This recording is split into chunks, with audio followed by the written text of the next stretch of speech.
झुंझुनू में दो बेटियों की शादी से पहले उनके पिता की मौत हो गई। होली पर मिठाई खरीदने जा रहे प्रॉपर्टी कारोबारी को अज्ञात वाहन ने टक्कर मार दी थी।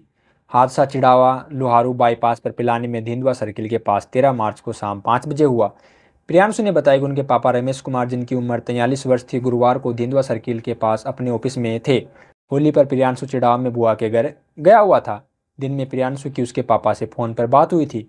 उन्होंने कहा था कि मैं ऑफिस चिड़ावा लुहारू बाईपास पर धिंदवा सर्किल में ही मिलूंगा, तू वहीं पर आ जाना। और शाम को एक्सीडेंट की खबर उनके सामने आई। शाम को एक्सीडेंट में उनके पिता की मौत होगी। अब सिलसिलेवार ढंग से पूरा मामला क्या है वो जानते हैं। तब तक मेरा नाम जान लीजिए। मेरा नाम है अभिषेक रावत और आप देख रहे हैं खबर वाला लड़का मीडिया ग्रुप। प्रॉपर्टी डीलर के बेटे प्रियांशु ने बताया कि बुआ के घर से बस में बैठकर आने के बाद जब उसके पिता के ऑफिस पहुंचा तो उसके पापा ने बाइक की चाबी दी और कहा कि घर से रुपए ले आ, जिससे बाजार से मिठाई और अन्य जरूरी सामान खरीदा जा सके। उन्होंने यह भी कहा था कि बाइक लेकर पिलानी बाजार की तरफ ही आ जाना, मैं सड़क पर पैदल चलता हुआ मिल जाऊंगा।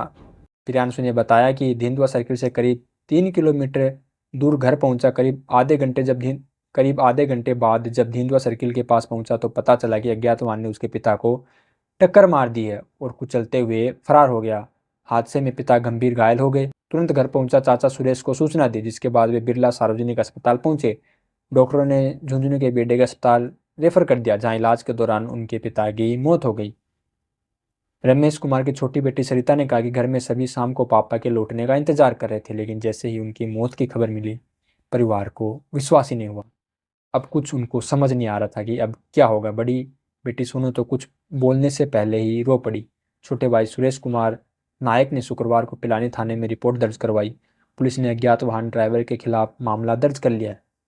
सुरेश कुमार ने बताया कि बड़े भाई पिलानी में प्रॉपर्टी व्यवसाय से जुड़े थे। उनके परिवार में पत्नी, 3 बेटियां और एक बेटा है। बड़ी बेटी शीतर की शादी पहले ही हो चुकी है, जबकि सोनू और सरिता की शादी 30 अप्रैल को होने वाली थी। टेंट, हलवाई सहित अन्य सभी जरूरी इंतजाम पहले ही कर दिए थे।